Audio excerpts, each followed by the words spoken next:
It was supposed to be just another night on the job, a simple drive home for a rideshare driver. But when a midnight passenger got into his car, his life took a turn he never expected. This is the story of Noah, a driver who picked up the wrong person. Or was it something else entirely? Buckle up. This ride will haunt you. Noah had been driving for hours. It was a regular Friday night, bars closing, people heading home. He was used to late shifts. The city's nightlife always kept him busy. Around 2:45 a.m., he was about to call it a night when his app pinged. One last ride, a pickup from an isolated spot on the edge of town. He hesitated. The location was strange. A deserted road near an old train station that hadn't been operational for years. But money was money, so he accepted the ride. When he arrived, the road was eerily quiet.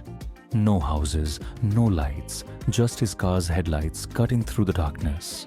He waited a few minutes, looking around, but no one showed up.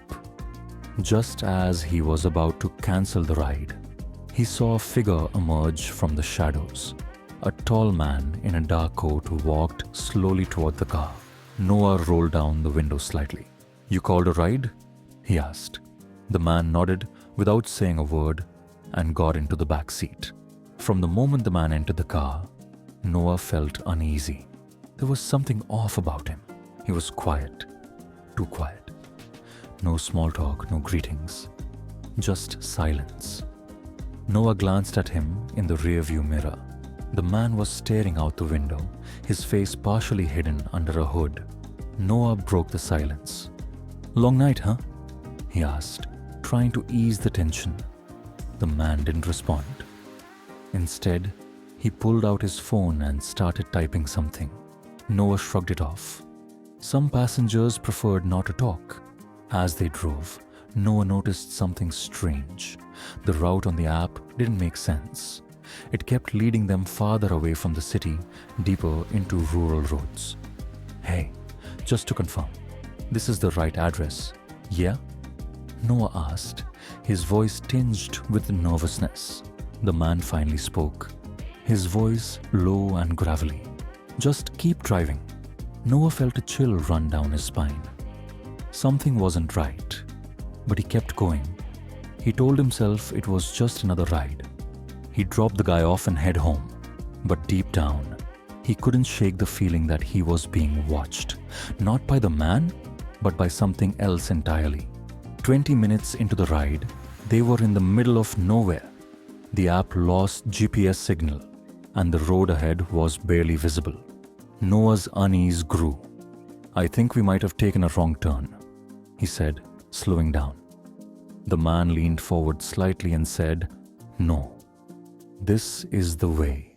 Suddenly, Noah's phone lit up with a notification. An unknown number had sent him a message. It read, "Get out of there, now." Noah froze. His heart pounded as he looked at the message, then back at the rearview mirror. The man was staring directly at him now, his expression unreadable. Before Noah could say anything, the man leaned back and calmly said, "You should turn off your phone." His voice was cold, commanding.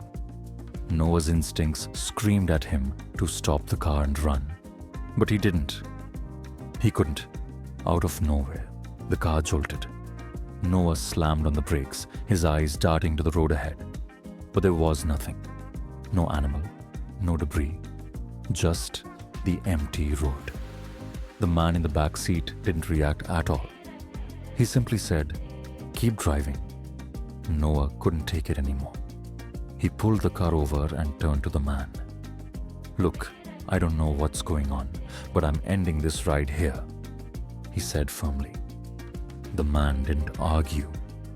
He simply opened the door and stepped out, disappearing into the darkness. Relieved, Noah turned the car around and started heading back. But just as he reached the main road, he saw something in his rearview mirror. The man was sitting in the back seat again. Noah's blood ran cold. He hadn't heard the door open, hadn't felt the car shift. How was that possible? Before Noah could react, the man leaned forward and whispered, "You should have kept driving." The lights in the car flickered, and then everything went dark. The next morning, Noah's car was found abandoned on the side of the road. The doors were unlocked, the engine still running, but there was no sign of Noah. Inside the car, the police found a single note on the dashboard. It read, "He's not done with me yet." No one knows what happened to Noah that night. Some say he was taken. Others believe he met something beyond our understanding. But one thing's for sure, if you're ever driving late at night, be careful who you let into your car, because not all passengers are human. Subscribe for more stories like this.